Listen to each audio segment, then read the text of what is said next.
This is more than an upgrade, it's a rescue mission, and it begins at Silverstone. Lewis Hamilton has waited 7 races for this. 7 rounds of frustration, of compromise, of driving a Ferrari that could never sit where he needed it. Too high, too unstable, too far from the limit. Now, on the track where his legend was built, Ferrari is finally giving him the tool he asked for. The rear suspension upgrade, long rumored and now confirmed to have passed dynamic testing in Maranello, is scheduled to debut at Silverstone, a symbolic and strategic choice.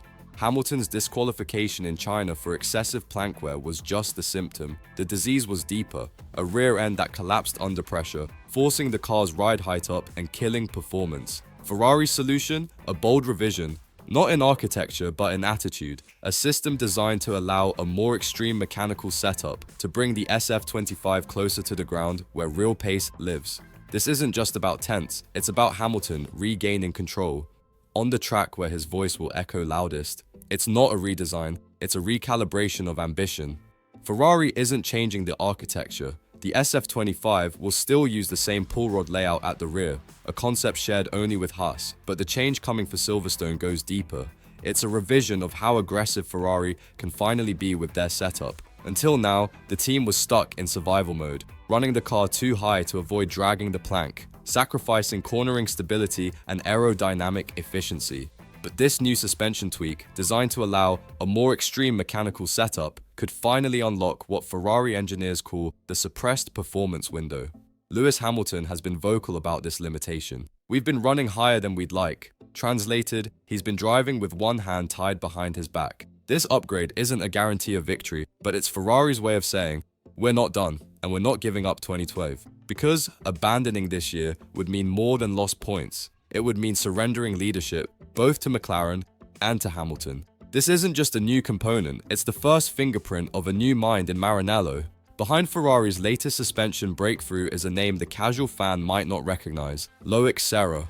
Formerly a key technical force at Mercedes, Serra arrived at Ferrari only 6 months ago, and while team principal Fred Vasseur insists that 90% of the SF25 was already defined before Serra's arrival, insiders know the truth. This upgrade carries Serra's signature, his expertise, suspension systems, shock absorbers, torsion bars, UHIs, and now a strategic shift that allows Ferrari to abandon its conservative ride height philosophy and re-enter the zone of competitive aggression. Vasseur tried to protect the current structure. It doesn't mean the team is broken if the car is, but the introduction of this upgrade, under Serra's guidance, suggests something else. A quiet power shift is happening inside Ferrari. Because when a new brain brings the first true solution to a season's crisis, he doesn't just gain trust, he starts building the next car and his own authority. In Maranello, giving up doesn't just lose races, it loses reputations. 2025 has been brutal for Ferrari, just 1 podium in 7 races, a car that can't sit low enough, a team stuck between the ghost of 2022's promise and the weight of McLaren's resurgence. But the message from within is now clear. They will not abandon the SF25. Because to do so, to shift focus entirely to 2026's Project 678 would be more than a technical call. It would be a declaration of surrender. And in Ferrari, surrender isn't tactical, it's political suicide. Reports from Italy say it plainly. Being seen to give up would risk devastating consequences. That means morale collapse, sponsor pressure, media revolt. It means losing Hamilton's faith before he's even had a car worthy of his name. And it means confirming to Leclerc and the paddock that Ferrari has no short-term future. So this rear suspension isn't just about performance, it's a message. We're still fighting and we're still Ferrari. Ferrari chose Silverstone for a reason, because that's where Hamilton stops being patient. This isn't just another race, it's Hamilton's race, the circuit where he made history, the crowd that bleeds British red, and now the stage for Ferrari's most anticipated upgrade of the season. By choosing Silverstone for the debut of the rear suspension, Ferrari is doing something rare. They're betting everything on timing and symbolism. They know Hamilton won't accept excuses much longer. He's endured half a season in a car that doesn't behave. He's asked for change, and now, finally, change is coming. At Silverstone, the pressure multiplies. Every sector, every vibration, every radio call will be scrutinized, because if this upgrade doesn't deliver here, in front of Hamilton's own people, the question won't be, what's wrong with the car? It'll be, is Ferrari still serious about winning with Lewis? This race could mark a turning point, or another chapter in a growing list of letdowns. When the future stalls, Ferrari turns to the past, and the SF24 just came back from the dead. In a surprising move, Ferrari is expected to bring back the rear wing from the 2023 SF24 for this year's Monaco Grand Prix. A decision that screams one thing: urgency. The current SF25 isn't delivering the downforce balance they need for Monaco's slow, technical corners, and instead of waiting in for a new design, Ferrari is reaching backwards to a configuration that worked. Last year, Leclerc won Monaco in what was arguably Ferrari's most complete weekend in recent memory.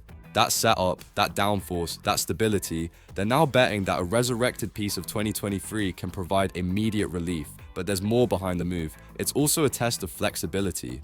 Can Ferrari abandon ego and adapt on the fly? Can they admit that their current concept isn't always the answer? Because if the SF24's rear wing outperforms the SF25's current aero, it won't just be a win for engineering. It'll be a reminder that Ferrari still hasn't solved its identity crisis. The numbers on the table aren't just results, they're warnings. Ferrari currently sits 4th in the Constructors' Championship. Not second, not fighting Red Bull, but 165 points behind McLaren. Let that sink in. This isn't just underperformance, it's a collapse of expectations. And in a season where every race was supposed to bring Hamilton closer to the front, Ferrari is barely hanging on in the top 4. The rear suspension upgrade for Silverstone isn't about catching Red Bull, it's about stopping the bleeding, about giving Hamilton and the Leclerc a car that doesn't self-sabotage. Because if this doesn't work, the problem isn't 2025, it's the entire Ferrari project. Sponsors are watching, the media is circling, and the drivers, they're reaching their limits. This upgrade won't win a title, but it might just save a team from another year of irrelevance and give its biggest name a reason to believe again. This isn't just an upgrade, it's a test of belief, of direction, of legacy. For Lewis Hamilton, Silverstone has always been more than just a home race. It's where he made statements, silenced critics, and changed the course of championships. And now, it could be the place where his story with Ferrari either truly begins or starts to unravel. The new rear suspension won't win titles overnight, but what it represents is far more powerful, a signal that Ferrari is still willing to fight for now, not just for 2026. A sign to Hamilton that this team isn't just waiting for new regulations, it's trying, urgently, to give him a car he can shape into his own. The dynamic bench tests are done. The wind tunnel results are promising. Now, it's time for the only test that matters. Hamilton, Silverstone, under pressure, with expectation boiling. If the SF25 finally unlocks its pace, this moment will be remembered as the spark. If not, it becomes another footnote in Ferrari's long list of almosts. Now, it's your turn. Will this upgrade finally unleash the champion Ferrari has waited for, or is it too little, too late? Ferrari says this upgrade is the most important of the season. But do you believe it's enough? Can this suspension finally unlock the SF25's potential, or is it just another band-aid on a broken concept? Will Silverstone mark the beginning of a Ferrari resurgence with Hamilton, or expose how far they still are from being ready? You decide. Would you still believe in this project, or would you already be looking toward 2026? Drop your thoughts in the comments. We want to hear from those who see beyond the press releases.